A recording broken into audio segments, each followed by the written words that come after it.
il faut aller vers le programme d'équipement rural qui est passé cette année de 200 millions en 2012 à 4,8 milliards en 2013.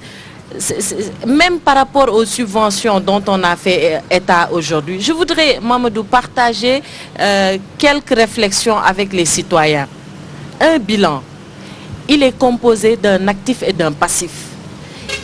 Il est tellement facile de venir dire, on nous a promis des emplois, on nous a promis des emplois pour les femmes, on nous a promis des emplois pour les jeunes, mais il faut, dans le cadre même de la continuité de l'État, dans le cadre du renforcement de nos institutions, justement éponger un passif qu'on a trouvé, une dette qu'on a trouvée, des institutions désacralisées que nous avons trouvées, et c'est cette année-là qui a été là pour justement mettre à plat une remise à zéro de tout ce que nous avons trouvé.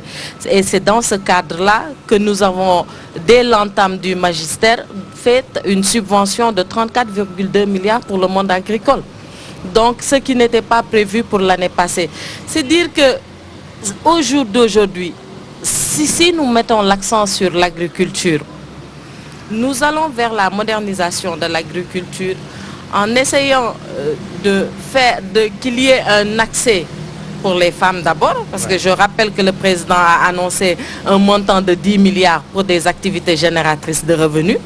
Mais au-delà de la viabilisation des terres et de l'accès à la terre, que ce soit pour les femmes et les jeunes, moderniser l'agriculture afin que le paysan puisse non seulement vivre de sa production, mais également qu'on puisse avoir un surplus de production qui nous permettra, une fois exporté, d'avoir des devises qu'on va injecter dans d'autres secteurs.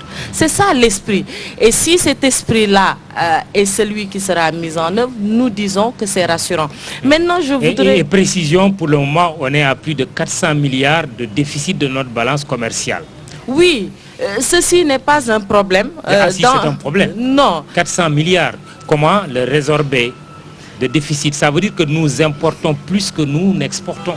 Oui, mais si nous allons vers l'autosuffisance alimentaire, vous savez, je vais prendre un exemple très précis sur le cas du riz. Aujourd'hui, les études nous montrent que d'ici à 2016, avec les nouvelles variétés de riz, Nerika que nous avons, nous pouvons en 2016 atteindre l'autosuffisance alimentaire. En riz. En quoi faisant? En combinant les cultures pluviales et les cultures irriguées. Donc c'est pourquoi nous parlons de modernisation. Ce ne sont pas tout juste des programmes qui sont déclinés parce que quand le chef de l'État, quand il y a quelques années on disait que la priorité serait mise et axée sur l'agriculture, nous avons vu les investissements qui ont été injectés. Donc, avec le retour vers l'agriculture, le plan REVA. Donc tout cela, pour moi le plus important aujourd'hui, c'est de voir les actes qui sont posés. Très bien. De ne pas aller vers des considérations politiques. C'est pourquoi justement, dans le cadre de l'énergie, on l'a évoqué tantôt, et des contrats qui ont été signés. Mais je vais y revenir. On va y revenir. Zahra Yantiam, je vous remercie. On va évoluer un peu. On passe à un autre thème. C'est le thème de l'éducation qui est également un thème important. On va donner la parole à monsieur le ministre de l'Éducation justement. Serigne Mbaye Thiam, est-ce qu'on n'assiste pas aujourd'hui à la faillite de l'école publique? Est-ce que le gouvernement actuel en est conscient, si vous êtes d'accord avec moi bien sûr, et qu'est-ce qui est en train d'être fait? Bon, ce qui est certain, c'est que la situation qu'on a trouvée sur place était une situation de crise de l'école publique.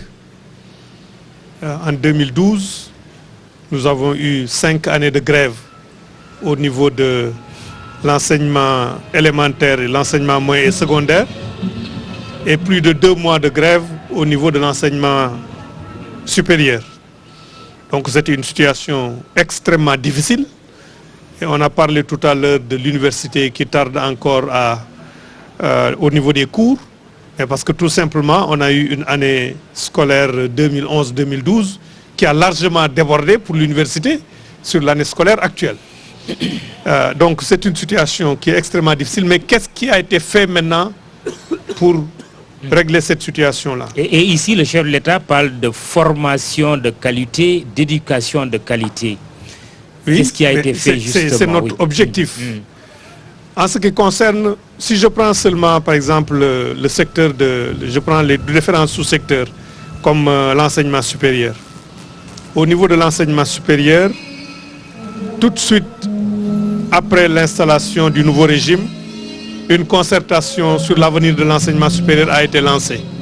Le rapport provisoire est disponible et les concertations à proprement parler doivent démarrer le 6. Voilà, le la 6. musique, elle est partie. Il faudra faire avec ce soir une mais c'est le charme du direct un peu et de faire ça au niveau de la place de l'Indépendance. Je pense que ça fait partie du décor. Donc cette concertation-là, le pré-rapport est disponible. Le chef de l'État doit lancer ça officiellement le 6, les concertations à proprement parler du 6. Donc où toute la communauté éducative sur le plan de l'enseignement supérieur a été interpellée. Et 2 décisions majeures ont été prises, 2 ou 3 décisions majeures ont été prises. D'abord, il y a la création de l'Institut supérieur d'enseignement professionnel de Thiès. Parce que notre pays souffre un peu du déficit de formation courte professionnalisante. Le gouvernement a l'intention de créer un réseau d'ISEP, Institut supérieur d'enseignement professionnel. Le premier a été créé à Thiès. À peine installé, les cours ont démarré. Un deuxième est envisagé à Matam. Pour l'université au niveau de Dakar, la deuxième université de Dakar est en chantier. Le coordonnateur de l'université a été créé. Mais vous devinez bien qu'on ne peut pas s'installer au mois d'avril et puis créer une université au mois d'octobre. Ça, c'est pas possible. L'université du Sine Saloum, le chef de l'État en a annoncé la création. Le décret qui organise l'université, qui crée l'université a été pris et le recteur de cette université a été nommé. Mais là aussi, ce n'est pas en 9 mois qu'on crée l'université. En tout cas, l'ambition que nous avons de créer des universités modernes, pas des universités à l'image de Thiès ou de Bambey qui ont été créées où on est parti louer des locaux. On va créer une université à l'image de ce qui a été fait avec l'université de Gaston Berger. Au niveau de l'enseignement moyen de l'éducation nationale maintenant, mais une année scolaire chaotique qu'on a réussi avec la disponibilité, le patriotisme des syndicats à sauver de justesse. De justesse.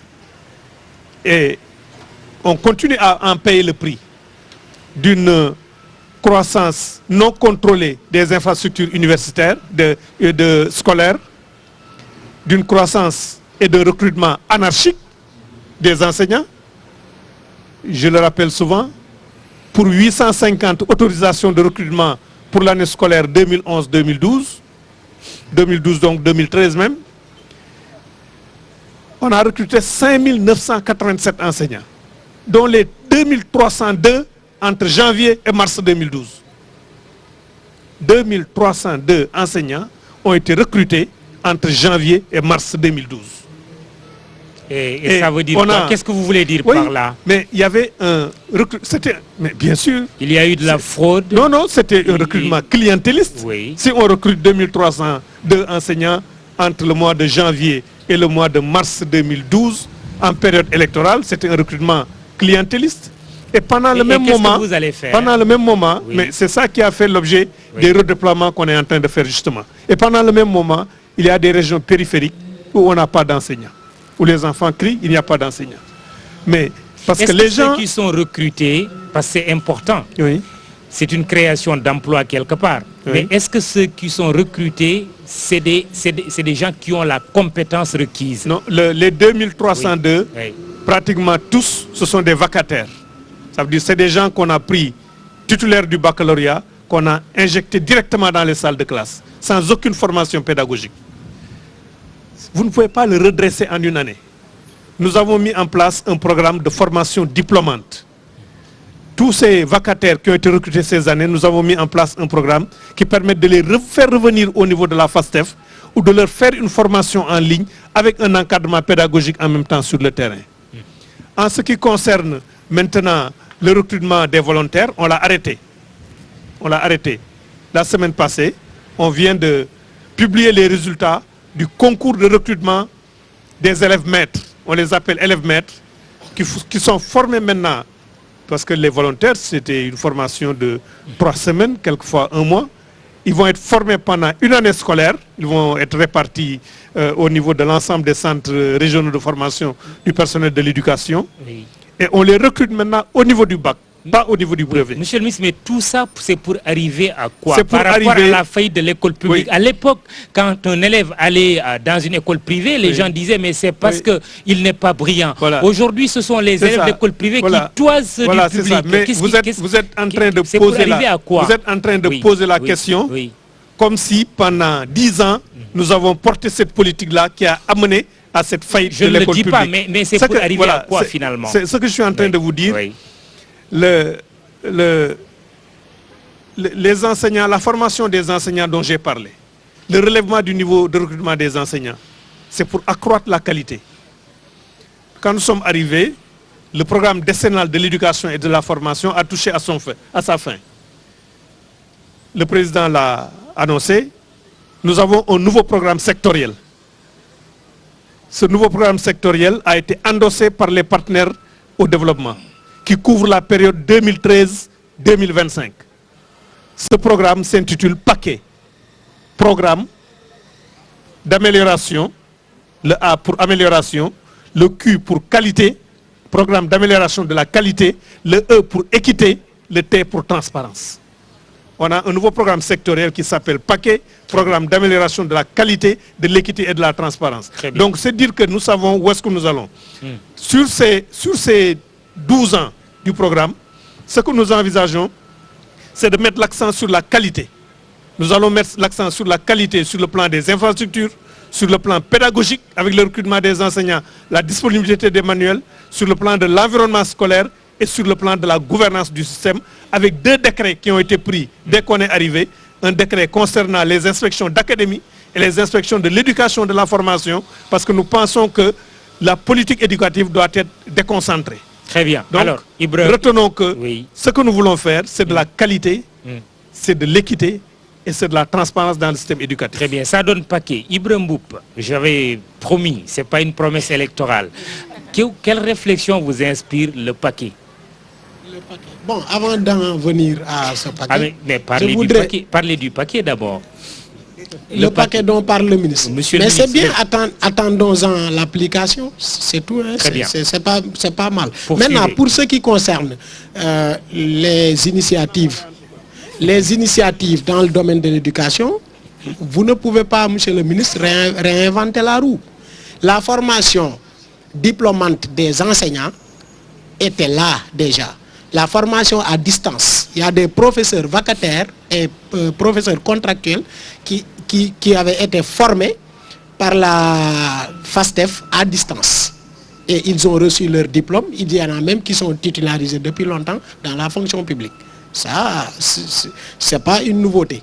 Maintenant, pour ce qui concerne les bacheliers, toujours à l'université, les nouveaux bacheliers, il y en a qui sont orientés dans des instituts supérieurs où les filières pour lesquelles ils ont opté n'existent pas. Dans cette semaine, on a vu à travers les ondes, je ne sais pas, de la TFM ou de Walfadjri, un étudiant qui dit avoir choisi histoire et qui devrait se retrouver dans un institut où il n'y a pas d'histoire. Ça aussi, c'est des problèmes. Il faut respecter le choix des gens. Bon, maintenant, pour ce qui concerne les décrets, il y a des décrets avant vous qui avaient été signés par monsieur le président Wade, mais ces décrets attendent leur application, c'est-à-dire les décrets venant des revendications du CUSEMS et du SAEMS. Les passerelles professionnelles, ensuite le corps des inspecteurs de la formation, etc. Ça, c'est des décrets qui sont là et qui ne demandent qu'à être appliqués. Et c'est ce qui empêche l'espace scolaire de retrouver sa paix. Alors, donc, monsieur le ministre, il y a un tas de problèmes que vous avez trouvés ici et que vous aviez promis de régler. Et j'en viens, pour finir, à la levée du mot d'ordre de grève l'année dernière. Les syndicats l'ont fait de façon spontanée. Il n'y a pas eu de pression ou de négociation pour cela. Ils l'ont fait par patriotisme et par souci de vous laisser vous installer et de prendre vos marques. Voilà. Mais le gouvernement n'a pas négocié cette levée du mot d'ordre. Et pourtant, quelle est la récompense? Le mutisme total du gouvernement, du nouveau régime. Il n'y a pas de concertation sérieuse sur l'école. Ça, je regrette, mais il n'y en a pas. Parce que sinon, le CUS n'allait pas sortir toutes les semaines là, n'allait pas sortir des plans d'action. Et les plans d'action sont en train d'être déroulés. Très bien. Et le président de la République en a rajouté. Lui, il semble que désormais, s'il y a grève, on coupe les salaires. Ça, c'est des menaces inutiles. Les redéploiements aussi, monsieur le ministre, ça n'avait pas sa raison d'être. Parce qu'en pleine année scolaire, quelqu'un qui s'est bien installé avec sa famille, on le redéploie. Et cela n'obéissait qu'à des logiques simplement de restrictions budgétaires. Ça, nous le savons. Ça, vous êtes enseignant? C'est pas... Vous êtes enseignant? Bon, oui, je suis enseignant. Très bien. Alors, merci. Ibra Mboub. Alors, parce que Birahim Seck a demandé la parole, je vais la lui donner. Birahim, mais comment faire pour restaurer l'école publique? Aujourd'hui, vous voulez envoyer votre enfant à l'école, vous êtes obligé de payer parce que l'école publique ne répond plus aujourd'hui aux normes, il faut le dire. Le quantum horaire pose problème. Oui, je pense qu'il y a des débuts de solutions à travers ce que a soulevé tout à l'heure le ministre Serigne Mbaye Thiam. D'après sa démonstration, c'est une bonne chose. Mais comme on le dit, on attend de voir dans la pratique ce que ça va donner. Et pour dire simplement que, quand même, même si les écoles publiques sont quand même un peu déstabilisées, mais quand même, on se rend compte dans les concours généraux, les lycées Léon Moulay quand même est au-dessus de certaines universités, de certaines écoles, depuis des années. Même malgré la difficulté que ces élèves également rencontrent, qui sont de la banlieue et tout, mais quand même, ils se battent. Ils se battent quand même tant bien que mal. Je pense que les fondamentaux sont là. Les fondamentaux sont là. Avec ce qu'il a expliqué, je pense qu'on peut avoir de bons résultats. Mais l'essentiel, c'est d'instaurer un dialogue entre décideurs et partenaires sociaux. Et je pense que ça pourrait être également une bonne chose pour l'école sénégalaise. Mais pour l'université, ce que le gouvernement n'a pas dit aux étudiants ou bien aux bacheliers, le CAMES souvent ne reconnaît pas tous les diplômes d'une université privée. Il peut, dans une université, reconnaître un seul diplôme. Oui. Ça également, il faut que le gouvernement puisse dire la vérité aux bacheliers et aux étudiants. Vous pouvez, par exemple, faire votre licence 1, votre licence 2. On reconnaît le Master 1, mais qu'on ne reconnaît pas le Master 2. Ou bien on reconnaît la licence 3 et qu'on ne reconnaît pas le Master 1. Je pense également là, il faudra qu'on fasse très attention. Et les conditions de suivi, le suivi également. Quand les étudiants sont orientés dans les universités privées, mais est-ce qu'ils auront les mêmes conditions que les étudiants qui sont dans les universités publiques? Autrement dit, est-ce qu'ils vont bénéficier de subventions pour les restaurants? Est-ce qu'ils vont bénéficier également de subventions pour le loyer, le logement et tout? Donc il y a toutes ces conditions également. C'est-à-dire, aujourd'hui, les étudiants sont assez mûrs. Il faut les parler de façon véridique, tout simplement. Les dire, voici la situation, voici ce qu'on a trouvé, voici la situation où ce qu'on peut régler et ce qu'on ne peut pas régler. Et si on le fait, je pense qu'ils sont assez matures, ils pourront comprendre certaines choses. Mais ce qui est mauvais, c'est de communiquer et donner de l'espoir aux étudiants. Donner l'espoir aux bacheliers, alors que réellement ce qui se passe à l'intérieur, je le dis parce que moi je suis enseignant dans les universités supérieures, et qu'ils s'ils vont dans les universités privées ou bien publiques, ça va poser un énorme problème. Permettez-moi de revenir un peu sur l'agriculture. Un peu sur l'agriculture. Les gens ont parlé de semences, mais les mêmes pratiques qu'on décriait sous WAD, avec l'achat de semences chez des producteurs, mais c'est les mêmes pratiques qu'on est en train de vivre actuellement. Les notifications sont déjà parties. Au lieu de lancer un appel d'offres, ils ne le font pas. Ils vont voir certaines personnes à qui on présume qu'ils disposent de production de semences et on achète également les semences chez eux. La rupture n'est pas à ce niveau, il n'y a pas de rupture. Un autre point, s'il vous plaît, un autre point. Oui, mais sauf que on ça parle va de l'emploi. Oui, l'emploi. Non, oui. Je vais revenir. Je vais toujours revenir. On ne peut pas parler de l'emploi et dire que c'est le secteur privé sénégalais qui va créer de l'emploi, alors que au moment de la conception de l'appel d'offres sur la concession de l'autoroute à péage, mais en ce moment c'est le Premier ministre, c'est le Macky Sall qui était le Premier ministre, celui qui a signé la loi qui a modifié la loi 2004-1 du portant CET. Ils savaient très bien que, même la ils sont beaucoup trompés en parlant de marché complémentaire. Alors que dans exploiter, transfert. Alors que dans cette loi, il n'y a pas de notion de marché complémentaire. Il y a simplement la notion de contrat complémentaire. Mais les conditions qu'ils ont soulevées ne sont pas réunies dans cette modification 2011 pour pouvoir passer un grade de 80 milliards. Et comment est-ce qu'on peut développer un secteur privé en l'extirpant des contrats publics. Je pense que c'est une contradiction. Très bien. Abdourahmane Diouf, sur la question de l'éducation, quelle est votre réflexion en écoutant le chef de l'État dire qu'il va garantir, lui et son gouvernement, une éducation de qualité, une formation de qualité, dans un contexte, il faut aussi oser le dire, où l'école publique est en faillite? Merci bien Mamadou. Je me permettrai d'interpeller monsieur le ministre de l'Éducation nationale, parce que mon ami a parlé du lycée Limamoulaye. J'aimerais dire en tant que Rufisquois que monsieur le ministre de l'Éducation nationale, le lycée Abdoulaye Sadji de Rufisque, qui est un patrimoine mondial de l'UNESCO, est en ruine. S'il vous plaît, faites quelque chose. Je sais qu'il y a des besoins dans d'autres villes, vous les ferez certainement, mais ayez une attention quand même pour Rufisque. Il le mérite bien. Je tenais quand même à profiter du plateau pour mais le s'il dire. Mais s'il risque d'être le maire de Rufisque à votre place peut-être. Bon, il y a des je pense que c'est Ngoné qui est le prochain maire de Rufisque, je lui souhaite. Voilà, donc ceci étant dit, je pense que la situation de l'enseignement au Sénégal, ça quand même il faut le dire pour dédouaner l'actuel régime, relève d'un héritage assez lourd. On est resté longtemps au Sénégal sans avoir une deuxième université. L'université Gaston Berger, dont j'ai le privilège d'appartenir, est arrivée pratiquement 30 ans après. Donc 30 ans durant lesquels on n'a pas pensé à mettre en place une deuxième université. Le fait qu'il y ait 75 000 étudiants aujourd'hui à l'université de Dakar, tout le monde sait que c'est un problème. Mais en même temps, et c'est ça le paradoxe, il ne faut pas croire qu'au Sénégal il y a trop d'étudiants. Nous n'avons pas encore atteint le ratio d'étudiants qui nous permettrait un décollage économique. Donc la solution, c'est de diversifier, comme ça fait partie des bilans positifs de Watt, essayer de diversifier, avoir des universités un peu partout. Et je vois que l'actuel régime est en train de chanter la même antienne, de faire les mêmes efforts pour qu'il y ait des universités un peu partout. J'ai même vu récemment qu'on a prévu, c'est une proposition, d'éclater l'université de Dakar en 5. Ce serait excellent. Si vous allez à Abidjan au Cameroun, il y a toujours l'université Yaoundé 1, Yaoundé 2, Abidjan 1, Abidjan 2. Je pense qu'on devrait quand même la même chose à Dakar. La deuxième chose, c'est que, vous l'avez dit, parce que nous sommes certainement de la même génération, à l'époque, ceux qui allaient au public étaient censés être les plus brillants. Oui.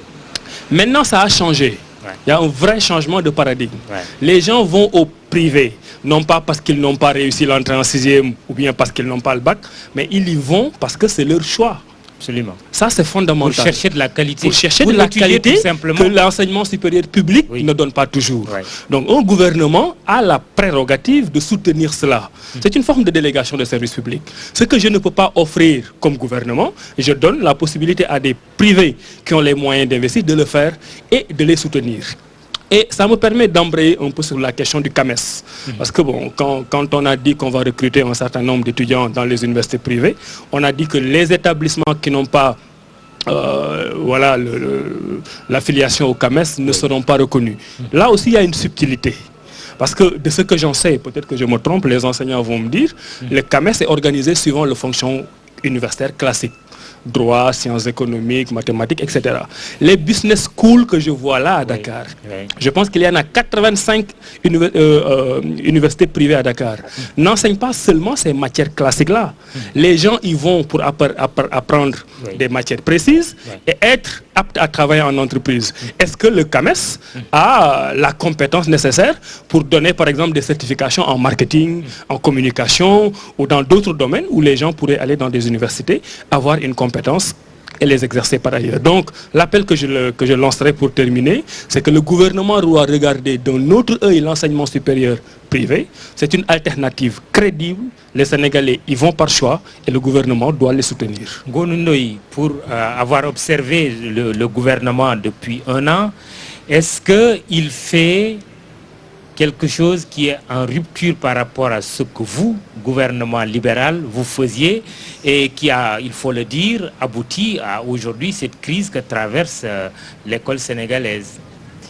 Je voudrais, Mamadou, commencer par dire aux amis qui sont autour de ce plateau qu'il y a 3 ou 4 jours, un père de famille m'a appelé pour me dire qu'il avait 2 filles qui avaient réussi au bac S, l'une l'année dernière, l'autre cette année, qu'elles avaient besoin de bourse, qu'elles avaient besoin aussi de chambre à l'université. Je lui ai dit, pourquoi vous me posez la question, je ne suis plus aux affaires, je ne peux rien faire. Il me dit, mais c'est parce qu'on avait la bourse généralisée pour tout le monde, maintenant moi je ne peux pas m'occuper de ça, qu'est-ce qu'il faut faire? J'ai dit, je poserai la question à qui de droit. Oui. Je pense que monsieur le ministre me dira quel conseil donner à ce père de famille pour qui les enfants ont besoin de bourses, de chambres et qui sont des filles et qui ont le bac S toutes les deux. Maintenant, par rapport à la situation de l'école en général, ce que je vais dire, c'est qu'il ne faut pas que l'on parte, chaque fois que nous changeons de régime, faire comme si nous devions partir de zéro. Ça pose problème. Quelqu'un autour du plateau, parce que je n'ai pas envie encore de dire M. Diouf, c'est pourquoi je dis quelqu'un autour du plateau vient de dire que l'université Gaston Berger a mis du temps avant qu'on la fasse, avant qu'on la mette. Mais les centres universitaires régionaux, même si M. le ministre les a dépeints comme une croissance incontrôlée d'infrastructures, que ce sont peut-être des endroits qui ont été loués, c'était quand même une réponse importante à un moment pour des universitaires, des étudiants qui avaient besoin d'étudier, qui ne pouvaient pas se rendre à Dakar où ils n'avaient peut-être pas de famille, où c'était déjà un nombre pléthorique d'étudiants qui voulaient, l'alternative c'était qu'ils restent dans leur localité. Qu'il y ait une université à Saint-Louis, à Thiès ou à Ziguinchor, à un moment ça a été une réponse importante sur ce flux d'étudiants qui convergeaient tous vers Dakar. Et c'est une réponse qu'il faut apprécier. Maintenant, partir de l'expérience de ces centres universitaires, même s'ils étaient loués, partir de cette expérience maintenant pour aller vers le meilleur. Je pense qu'il faut savoir que tous ceux qui habitaient Ziguinchor, qui venaient tout le temps, et dont on a beaucoup perdu, je me plie devant leur mémoire, avec le bateau Le Diola, si on avait en ce moment-là une université à Ziguinchor, peut-être qu'ils n'auraient pas quitté Ziguinchor. Que c'est donc important de décentraliser de ce point de vue-là et que le régime sous le président Wade avait raison de vouloir rapprocher ces services de tous ceux qui en ont besoin. Qu'on ait recruté près de 2000 en janvier 2012, je ne pense pas qu'il soit donc responsable de cette crise, puisque c'était des Sénégalais qu'on venait de recruter. Donc, il n'était pas responsable de ce qui se passait. Ce que je pense aujourd'hui, c'est que nous devons apprendre des leçons du passé et aller de l'avant. Partir de ce qu'on a pour trouver des solutions. Ceux qui gravitent autour de l'enseignement et qui viennent de prendre la parole nous ont montré qu'il y avait des manquements encore. Moi, j'entends toujours dans les débats tous les syndicats parler de l'éducation. Ils ne sont pas contents. Je pense qu'il faut trouver un espace libre d'échange, de discussion, mais un espace respectueux pour que l'administration centrale puisse parler aux syndicats, puisse parler à l'éducation. Ce qu'il faudrait à l'éducation, Mamoudou, c'est ne pas prendre tous les quelques minutes que nous avons pour le plateau, mais trouver quelques 2 heures à M. le ministre de l'Éducation, avec tous les acteurs qui gravitent autour, et lui permettre de décliner son programme certainement, mais aussi de profiter de l'expérience des acteurs, parce que chaque acteur a son expérience. Profiter de l'expérience de la société civile et des partis politiques pour qu'ensemble l'éducation au Sénégal puisse aller de l'avant. C'est la cheville ouvrière, parce que le président de la République, quand il faisait sa conclusion, a dit qu'il nous ferait raffermir le pacte qui nous lie en inculquant aux enfants le désir de poursuivre. Et ça, c'est fondamental. On ne peut pas l'inculquer à un enfant dont la tête est vide. On ne peut pas l'inculquer à un enfant qui n'a pas le sens civique, qui n'a pas le sens patriotique, qui ne sait pas ce que c'est que sa nation. On ne peut l'inculquer qu'à un enfant préparé, qui ne verra pas traîner dans la boue des Sénégalais qui se sont battus pour le devenir de ce pays. Ça aussi, c'est des leçons importantes. On ne peut pas, lorsque des Sénégalais se sont battus, tel que le président Wade, et j'y reviens, j'en avais parlé à l'ouverture, il n'est pas acceptable qu'il ne soit pas un jour félicité, encouragé et remercié. Ça nous aurait permis aujourd'hui d'aller de manière beaucoup plus saine sur ce qu'il a légué de bien, de partir de ce qu'il a légué de bien, de corriger ce qu'il a laissé de mal et de partir d'un nouveau pied. Ça donnerait aussi le désir aux jeunes Sénégalais de poursuivre cette action. Mais aujourd'hui, entre nous, même nous, hommes et femmes politiques, n'avons plus envie d'exercer la politique parce que simplement, nous sommes en train de nous dénigrer et ce n'est pas très bien. Très bien. Zahra Iyane, est-ce que vous voulez intervenir sur la question ou vous donnez votre temps de parole à monsieur le ministre? Non. Sur l'éducation, je dois quand même préciser qu'il ne faut pas omettre une chose, c'est aussi la situation de ces enfants qu'on appelle enfants talibés, qui fréquentent une autre école, c'est l'école coranique. Il y a aussi des gens qui ne fréquentent pas l'école française. J'aimerais peut-être que vous disiez un mot sur cet aspect-là. De façon générale, parce que l'éducation, nous avons un système éducatif qui est déconstruit et là, il y a beaucoup de problèmes à ce niveau-là. Je pense sur l'éducation, le ministre y est revenu. ce que nous attendons, parce que justement l'avenir d'une nation, c'est également ses enfants, ses jeunes, etc. Il leur faut un bon système éducatif. Et ce que nous attendons, c'est justement avoir aussi bien l'accès et la qualité autour de ce système-là. Et ça commence par un respect des engagements qui ont été pris, notamment avec les syndicats, et nous invitons également le ministère en charge à poursuivre les négociations et à aller vers un solutionnement définitif de cette question-là. C'est la même chose également pour l'enseignement supérieur, parce que quand on dit qu'on n'a pas atteint encore un niveau maximum d'étudiants, mais on a 40 000 étudiants à recaser, que ce soit les 33 000 de l'année dernière, les 11 000 que nous avons actuellement, et sans compter ceux qui sont frappés par la limite d'âge. C'est dire qu'il y a énormément de problèmes, et justement nous espérons que les concertations qui devront avoir lieu avec l'ensemble des acteurs pourront justement apporter des solutions idoines à ces problèmes-là. C'est également la même chose pour la prise en charge des daras, qu'il faut différencier maintenant de la traite des enfants. Quand on dit éducation coranique, l'éducation, que ce soit en langue arabe ou en français ou même en langue nationale, est une éducation. Et de ce point de vue-là également, la réflexion pourrait être axée sur une prise en charge totale de l'État par rapport au dara, par rapport à l'école, que ce soit de la même manière qu'on prend en charge l'école publique française, qu'on puisse également en faire autant pour l'école coranique. Maintenant, ça n'a rien à voir avec la traite des enfants, où il faudrait que, en tout cas, tout ce qui est action pénale, ou en tout cas tout ce qui est mesures coercitives, puisse être renforcé justement pour mettre fin aux inégalités, comme on l'a dit. Je reviens tantôt à vous tout à l'heure quand on abordera un autre thème, les questions économiques, les questions de bonne gouvernance. Monsieur le ministre, je fais mienne la question de Ngonendoy qui dit: qu'est-ce que vous faites de ce père de famille qui a 2 filles qui ont le bac série S et qui se pose des questions aujourd'hui parce que n'ayant pas les moyens de financer les études de ces 2 filles, mais aussi je fais mienne la question de monsieur Mboup tout à l'heure qui reprend un étudiant bachelier non orienté qui dit: mais bon, je veux faire histoire ou géographie, on me dit d'aller dans une école de commerce, qu'est-ce que je vais faire là-bas? Bon, d'abord, pour répondre à cette dernière question-là, je ne pense pas que la procédure soit peut-être comprise par cet étudiant. Parce que ce qui a été indiqué par le gouvernement, c'est que les étudiants qui n'ont pas eu la chance d'avoir été acceptés dans les universités, il y a un portail Internet qui a été ouvert pour eux, pour les formations qui sont reconnues par le CAMES. Et quand je le dis, c'est que, donc je voudrais rassurer que c'est pour les formations qui sont reconnues par le CAMES. Parce qu'on sait pertinemment que dans une université privée, il peut y avoir telle licence qui est reconnue et telle autre licence qui n'est pas reconnue. C'est les formations reconnues par le CAMES qui sont en ligne, et ces étudiants sont partis s'inscrire volontairement dans les universités où ils veulent aller, dans les universités privées où ils veulent aller. Donc, voilà. Micro. Oui, mais ça a été dit de façon très claire par le gouvernement. C'est un programme transitoire qui a été fait. L'ambition du gouvernement n'est pas de financer des étudiants pour des universités privées. On est dans une situation transitoire aujourd'hui. On a un certain nombre d'infrastructures qui sont en chantier, qui ne sont pas encore terminées.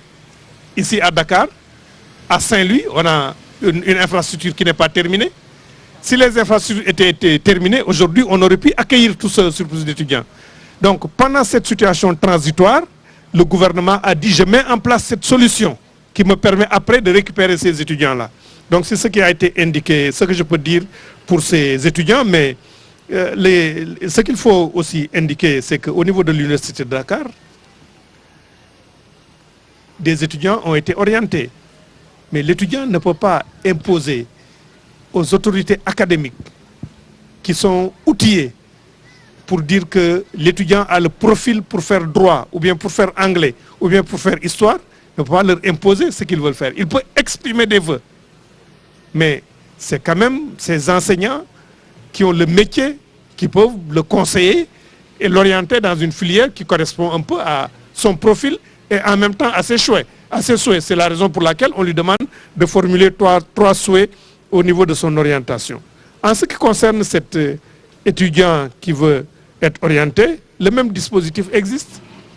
Les étudiants ont des bourses. Les bourses sont attribuées sur des critères de mérite. Le quota de bourse de chaque faculté est indiqué au doyen de la faculté. C'est réparti dans les départements. C'est fait de façon transparente et c'est affiché. Maintenant, les étudiants qui n'ont pas de bourse au mérite peuvent tous postuler pour avoir une aide. Et cette aide, c'est distribué par une commission. Bon, c'est la même chose. La généralisation n'existe plus. Ah si, c'est la généralisation des bourses et des aides. Oui, mais ce qu'on appelle des bourses, on appelle les généralisations des bourses, c'est les bourses et les aides qui sont généralisées. Les bourses sont données à certains étudiants. Birahim Seck qui fait office de journaliste. Mais je veux dire... Les aides sont généralisées et les bourses sont données à certains étudiants. D'accord, mais je veux dire, de façon générique, quand on parlait de généralisation des bourses, c'est ce qu'on a toujours dit. Oui, mais de façon la généralisation pratique, des bourses concernait les bourses qui sont données au mérite, des bourses qui sont données sur des critères sociaux, et pour les étudiants qui n'ont pas de bourse au mérite et aux critères sociaux, on leur donnait pratiquement tous ceux qui en faisaient la demande, une aide. Les œuvres sociales, c'est généralisé au niveau des étudiants. Maintenant, pour ce qui est des chambres, il y a des capacités en lits qui sont inférieures au nombre d'étudiants. Très bien. Et dans aucun pays du monde, on ne donne des lits et des chambres à tous les étudiants. Donc, ils font la demande. Très bien. Voilà. C'est Voilà. ce que je voudrais On va passer à un autre thème. On va aborder les questions économiques. Oui. Non, sur le lycée Abdoulaye Sadji, on a déjà envoyé là-bas une mission qui a fait l'état des lieux. Et pas plus tard que cet après-midi, j'ai parlé à quelqu'un de mes services pour faire une requête de financement pour le lycée Abdoulaye Sadji en réhabilitation, pour le lycée Charles de Gaulle, pour la maison d'éducation Mariamaba et pour le Britannique militaire de Saint-Louis, je crois. Très bien. On passe à un autre volet. C'est des requêtes de financement. Il ne faut pas qu'on sorte de là en disant le ministre a promis que cette année, ça va être fait. Très bien. On a fait les évaluations, on fait les requêtes de financement et prions tous pour que ces requêtes puissent être acceptées. Voilà. Et TFM sera là pour contrôler tout ça. Alors, passons à l'autre TFM peut venir contrôler, les requêtes de financement sont faites. On va passer à l'autre volet. Merci, monsieur le ministre. Le volet de la bonne gouvernance. Le chef de l'État a parlé d'un état d'esprit nouveau. On a fait allusion tout à l'heure. Il a parlé de l'obligation de rendre compte dans le respect de l'état de droit. Ça nous renvoie, il faut le dire, à cette fameuse procédure dite des biens mal acquis. Et pour introduire ce thème, je vais retourner la parole à Zahra Iyane Thiam. Est-ce qu'aujourd'hui, le gouvernement, quand on parle tout à l'heure de gré à gré sur le dossier par exemple de l'énergie, quand on parle aussi de ce marché octroyé à une entreprise de la place qui est évaluée à 80 milliards, le gouvernement n'est pas aujourd'hui en porte-à-faux avec lui-même alors qu'il a lancé la procédure dite de répression de l'enrichissement illicite? Je ne pense pas que le gouvernement soit en porte-à-faux avec la rupture qu'il est en train de prôner. Justement, il faut voir qu'est-ce qui nous engage à agir ainsi. Mais ce que je voudrais dire à ce propos-là, c'est par rapport à la traque des biens mal acquis. Ce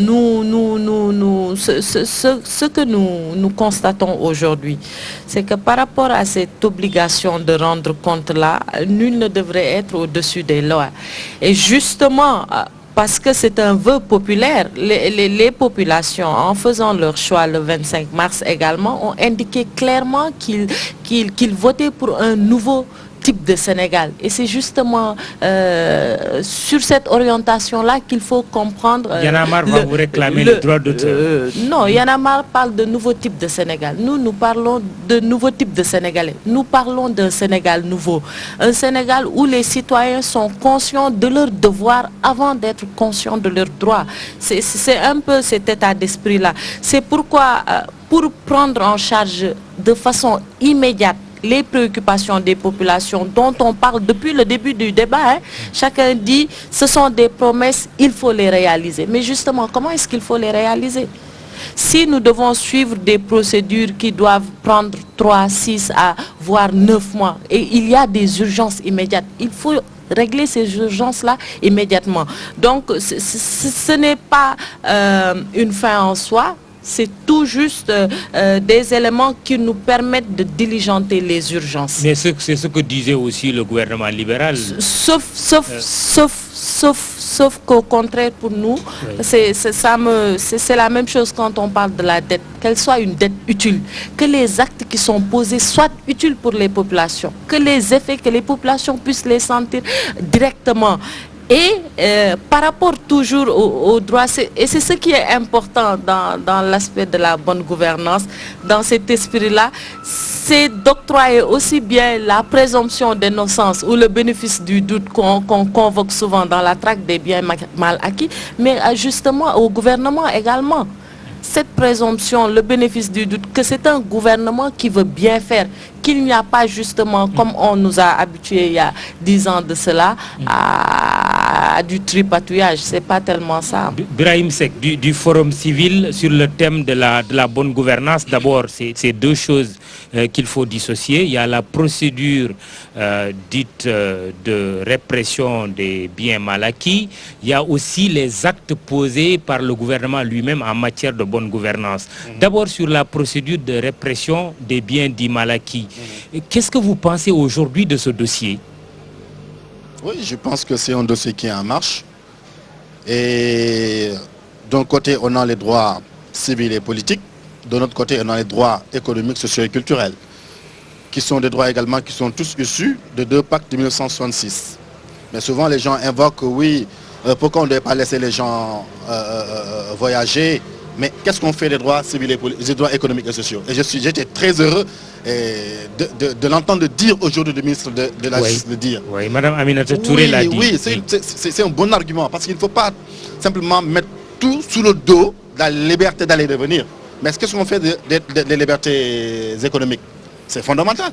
Il faudra que, et j'invite au Sénégal également, d'aller voir ce pacte de droits sociaux, ce pacte de droits économiques, et sociaux et culturels. Maintenant, nous sommes dans un gouvernement, enfin, nous avons un gouvernement avec différents ministères.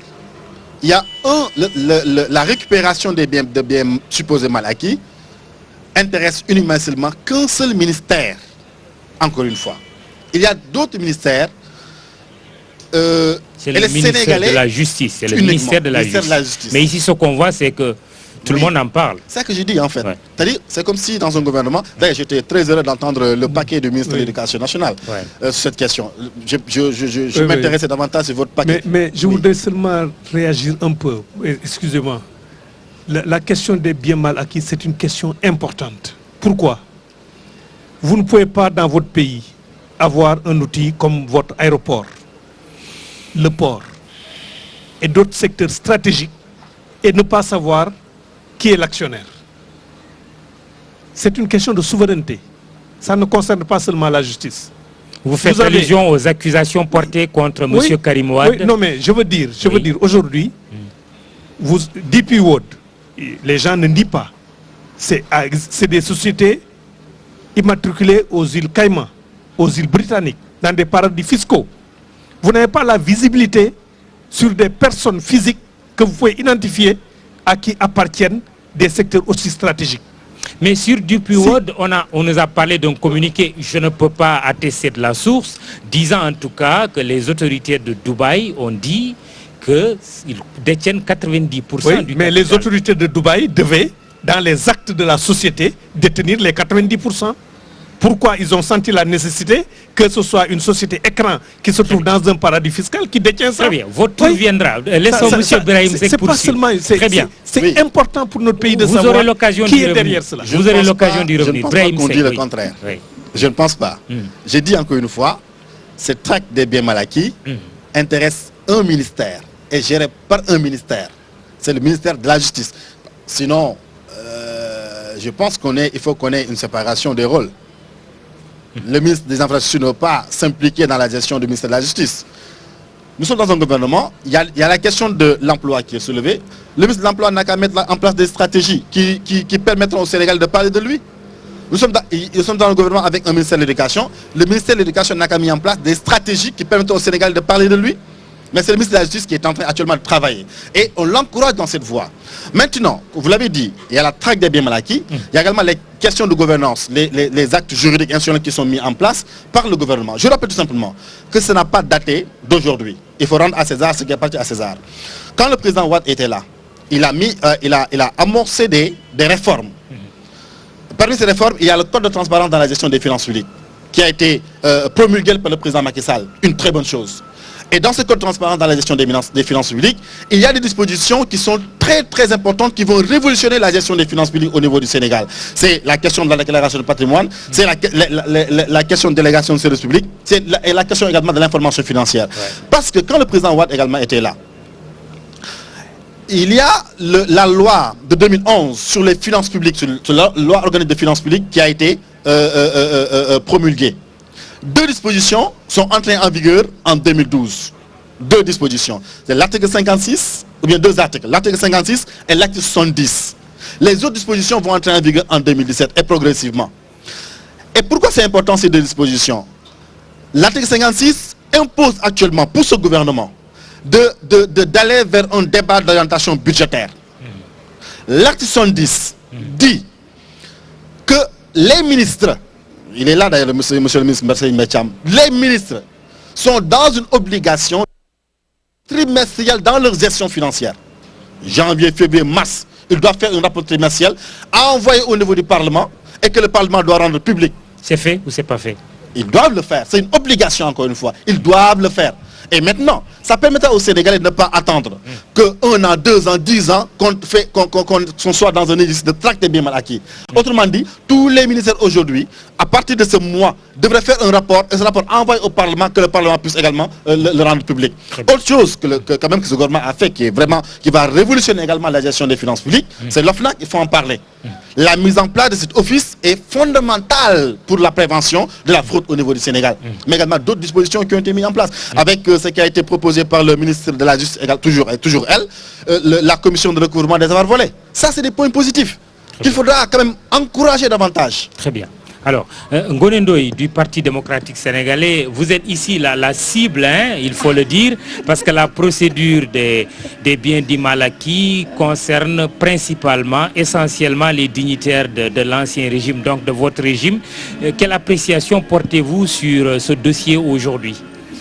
Je voudrais d'abord remercier M. Seck, qui vient quand même de dire que le président Wade avait posé des actes, de très bons actes, qui étaient importants pour la gestion des finances de ce pays, de l'argent des citoyens sénégalais.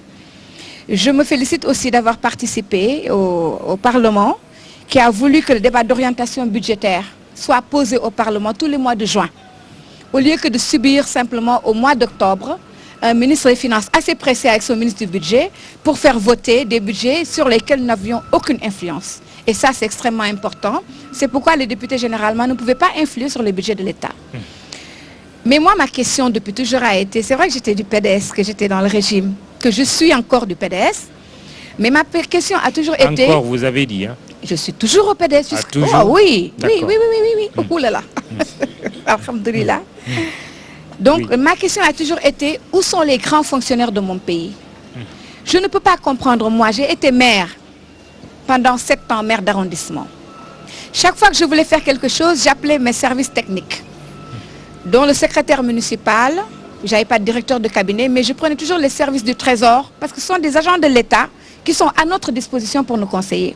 Je demandais à un agent de la préfecture, on tenait une réunion, et chaque fois je disais qu'est-ce que je peux faire, voilà ce que j'ai envie de faire, qu'est-ce que la loi me permet de faire, jusqu'où je peux aller. Mais parce que ce sont des fonctionnaires de l'État du Sénégal, une administration centrale qui existe et que moi je les appelle les indécortables. Ceux-là, ils sont là pour travailler. Comment est-ce qu'il est possible qu'on dise qu'un monsieur X ou un monsieur Y a pu dilapider ou trépatouiller ou en tout cas faire partir autant de milliards à l'extérieur du Sénégal? Pour parler de monsieur Karim Wade, de 694 milliards, vous n'y croyez pas? Ma question est, d'abord, avant de dire ce que je crois ou non. Oui.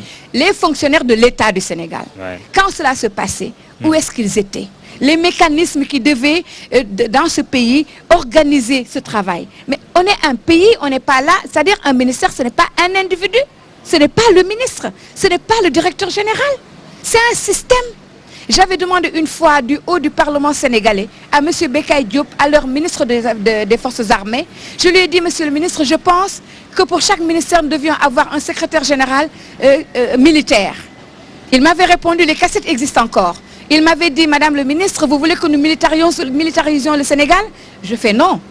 Mais en ce moment-là, c'était juste pour avoir des Sénégalais qui travaillent à l'heure et qui rentrent à l'heure. Je veux juste donner des exemples, c'est très important. Vous avez dit, je suis la cible. Donc, laissez au moins à la cible le droit de se tortiller un peu.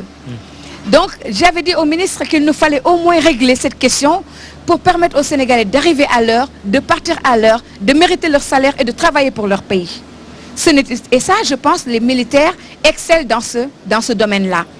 Alors, toujours pour dire qu'un pays, les enseignants aussi, le corps que je préfère parmi tant d'autres. Pour dire toujours, je vais arriver à cette question. Oui, ne vous inquiétez pas, je ne me débine pas. Va bientôt se terminer. Je ne me débine pas, soyez tranquille. C'est pour dire que moi, je ne suis pas d'accord qu'un seul individu, avec une responsabilité, même si cet individu était le président de la République, ne devrait pas pour autant pouvoir faire ce qu'il a envie de faire avec les finances publiques. Ce n'est pas normal. C'est un manquement capital. Oui. Maintenant, la réponse on parle de Karim Wade. C'est que vous voulez dire que l'État a failli ou que M. Karim Wade n'est pas coupable de ce je n'en suis pas encore à Karim Wade. Oui. Je n'en suis pas encore à Karim Wade parce que je ne le représente pas. Oui. Je ne suis pas Karim Wade. Oui. J'ai exercé le pouvoir et j'attends qu'on me tresse des lauriers. Parce qu'il ne s'agirait pas seulement de traquer des gens qu'on a dit qui ont dilapidé, mais il faut aussi tresser des lauriers, donner aussi des grades et des... je ne sais pas, nous élever à des rangs, comment on les appelle, des gratifications à des ministres, à des maires comme moi qui ont fait la gratuité de l'éducation en donnant des blouses, des fournitures. Je me suis battue comme un forcené. Et ça, j'ai besoin, moi, d'être gratifiée. Alors, si vous dites que M. Karim Wade a dilapidé 694 milliards, et j'attends que la justice sénégalaise le prouve, je n'en sais absolument rien. Très bien. Aussi simple que ça. Votre réponse est Je claire. n'en sais absolument rien. Très bien. Donc, je voudrais que l'on comprenne une chose. Je milite dans ce parti librement. J'ai bénéficié de la confiance du chef de l'État. Après avoir bénéficié de la confiance des Sénégalais, et des Rufisquois pour être maire de Rufisque, j'ai bénéficié de la confiance du président qui m'a nommé sénateur, parce que j'étais sénateur nommé. Il m'a nommé ministre. Et je dois être jugé sur ce que j'ai fait en tant qu'Ngone Ndoye. Je ne peux pas être jugé, moi, sur ce qu'un quelconque autre personnage a pu faire quelque part ailleurs. Et je voudrais aussi demander à tous les Sénégalais, qui qu'ils puissent être, à vous, Mahmoud Ibra Kane, de savoir que les responsabilités que l'on vous donne, même si les Sénégalais, entre guillemets, le bon Dieu dit Et donc, il ne faut pas que l'on pense qu'il y a une race de Sénégalais à poursuivre et une autre race de Sénégalais à plébisciter. Je ne suis pas d'accord sur cela. Très bien. Alors, et attendons aussi les résultats de la justice avant de crier aux voleurs, parce que c'est très important. Abdourahmane Diouf, avant d'arriver à Ibrahim Mboup, sur le dossier de la procédure des biens dits mal acquis, êtes-vous satisfait du traitement de ce dossier? Pour certains, c'est un dossier qui s'enlise. Pour d'autres, il a atteint sa vitesse de croisière et que très prochainement, peut-être certains iraient en prison. Alors, sur le principe, nous l'avons dit, nous l'avons répété et je le rabâche ici, nous soutenons l'action du gouvernement dans ce qu'on appelle la traque des biens mal acquis. Nous avons mené ce combat de principe avec tous les partis de la coalition Benno Bokk Yakaar et nous en sommes arrivés qu'à la conclusion que le Sénégal n'était pas bien géré à certains endroits par certaines personnes. Donc nous soutenons cette prérogative. Nous pensons seulement que cette traque des biens mal acquis, malheureusement, est en train de vampiriser le reste de l'action gouvernementale. Et je trouve ça dommage, parce qu'il y a des initiatives belles qui sont prises un peu partout. On vient de donner l'exemple au niveau du ministère de l'Éducation nationale. Il y en a d'autres. Il faudrait aussi que le gouvernement, pour montrer qu'il a en charge la préoccupation des Sénégalais, essaie de ne pas se limiter à la traque simplement des biens mal acquis. Cependant, un petit bémol, parce que même si sur le principe, au niveau moral, nous devons traquer les biens mal acquis, ce qui s'est passé avec la décision de la CEDEAO pose quand même un certain nombre de problèmes. Parce que le Sénégal est riche de sa signature au niveau international. Nous avons l'habitude de dire que nous avons de bonnes ressources humaines, mais nous n'avons pas de pétrole, nous n'avons pas de diamants, etc. Ce qui fait la crédibilité de notre pays, c'est cette stabilité et cette signature qui fait qu'en étant même un paiement au niveau international, nous sommes respectés. Oui, la Cour de justice de la CEDEAO qui estime que l'interdiction de sortie du territoire qui frappe certains est illégale. Cela veut dire que quelque part, il y a eu un cafouillage. Le résultat est que juridiquement, aujourd'hui, la CEDEAO va à l'encontre de ce que le Sénégal est en train de faire. Il faut faire un choix. Est-ce qu'on va vers l'efficacité et on continue à appliquer la procédure telle que choisie par le gouvernement, ou bien on veut être légaliste, œuvrer pour l'intégration régionale et nous dire que nous n'avons pas le droit d'aller à l'encontre des décisions de la CEDEAO. Mais en tout état de cause, et je le réaffirme avec force, les Sénégalais doivent pouvoir récupérer l'argent qui a été pris par des gestionnaires indélicats. Comment récupérer l'argent quand ceux qui sont accusés disent qu'ils sont innocents? Comment? Ben, la procédure va aller à son terme. Nous savons tous qu'il y a le principe de renversement de la charge de la preuve dans cette traque des biens mal acquis. C'est à la justice sénégalaise d'aller à son terme. Et si, par exemple, ceux qui ont reçu des mises en demeure, comme M. Karim Wade, ne parviennent pas à prouver l'origine de leurs biens, dans ce cas-là, la justice sévira. Mais j'aimerais ajouter, et le président Idrissa Seck l'a bien dit avec beaucoup d'ironie, mais aussi avec beaucoup de pertinence. Nous avons été aussi un peu gênés de cette forme d'organisation qui ferait que les gens rembourseraient 80% et que le gouvernement laisserait à ces gens indélicats-là 20%. Je ne sais pas quel était l'objectif, mais nous considérons qu'il n'y a pas de possibilité, en tout cas au niveau de la légitimité, de laisser cette prérogative à des Sénégalais qui ont dilapidé nos biens. Je discutais avec un ami qui me disait, mais mon jeune ami de Gueule-Tapée qui a volé un poulet, est-ce que lui, on va lui donner le droit de transiger? Il va aller directement en prison alors qu'il a pris des choses infiniment beaucoup moins importantes. Et finalement, la proposition de Réumi, je le réaffirme, c'est qu'au lieu même de transiger et d'avoir 20%, je pense qu'ils devraient même mettre 20% supplémentaires dans ce qu'ils ont pris. Très bien. Ibra Mboup. Jour quand même. Pardon? Je dis la transigence n'est pas à l'ordre du jour. Non, je on dis que affirmé, réaffirmé. Voilà, ce que je dis, c'est que c'est un débat qui a été agité, qui a été mal compris par les Sénégalais, et ça contribue à vampiriser justement la communication gouvernementale. C'est cette idée de médiation pénale, de transaction. Ibra Mboup, que pensez-vous de la gestion de ce dossier, la traque des biens dits mal acquis? Voilà, permettez-moi une minute de revenir sur la question des talibés et des daras. Ah là, on est quand même très loin. Une minute seulement. Parce que j'espère que les talibés ne vont pas se fâcher parce que je suis leur ami.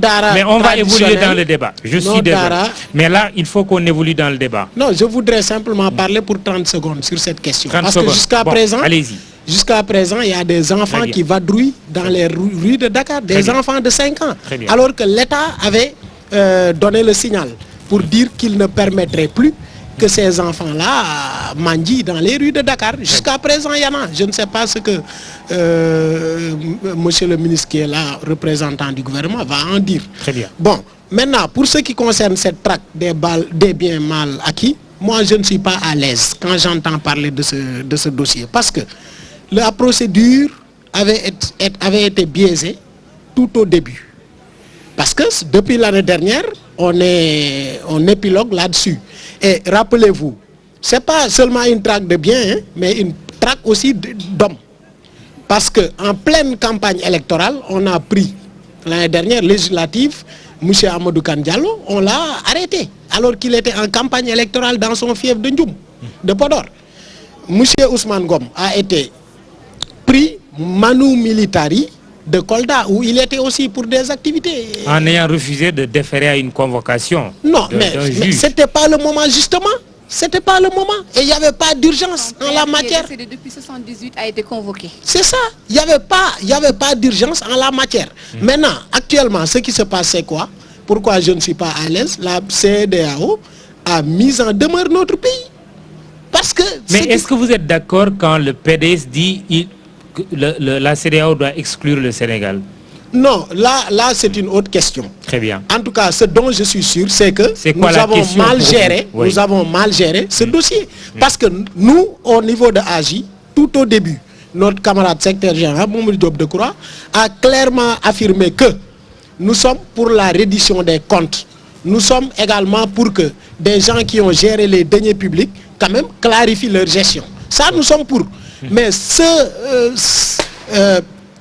là où nous ne sommes pas d'accord, c'est la manière dont le dossier est traité. Actuellement, tout le monde sait que dans la majorité, tout le monde est procureur. Au niveau de l'APR, tout le monde est procureur. Monsieur Diouf, docteur Diouf, vient tout à l'heure de parler d'argent volé. Mais qui a volé? Où est la présomption d'innocence dans ce dossier? Nous, on sait que ces gens, il y a de fortes chances qu'ils aillent en prison. Ça, nous le savons. Pourquoi ils iraient en prison s'ils n'ont pas volé? Pour règlement de compte politique. Ah oui? Il n'y a pas autre chose. Parce que si chacun s'érige en procureur, si chacun donne son jugement, mais quand même, quel est le rôle de la justice? Bon, et ensuite, pour ce qui concerne la gestion des deniers publics, quand même, l'ancien régime, le président Wade, avait fait beaucoup d'efforts. On a vu les structures qui étaient en charge de ces questions renforcées dans leur travail. L'IGE, la Cour des comptes, l'ARMP. Il y a même des DG de sociétés qui avaient été emprisonnés sous Wade. Et actuellement, les audits qu'ils traitent, certains des audits qu'ils sont en train de traiter, ben, sont des audits de Wade. Alors donc, quel est le problème? Ils auraient pu s'épargner tout ce tintamarre, toute cette... La com autour de cette question n'avait pas été bonne. Ça, c'est ce que je déplore. Mais je suis pour... Attendez, je termine. Je suis pour quand même que les gens rendent compte. Et puis, autre chose. Parce que cette communication, elle est bizarre, à mon avis. Parce que on a parlé, parlant de Karim Wade, moi je parle directement de Karim, je ne le connais même pas, mais je vais parler de lui. Mais parlant de Karim Wade, on nous a dit que l'aéroport, donc certaines sources, avaient fait état que le gouvernement l'accuserait d'être le propriétaire de l'aéroport de Malabo. Un pays indépendant, africain, qui est indépendant, et dont l'aéroport devrait appartenir à un ministre d'un autre pays. Ça, c'est scandaleux. Malabo, c'est en Guinée équatoriale, mais je dois dire quand même que c'est un des avocats de Karim Wade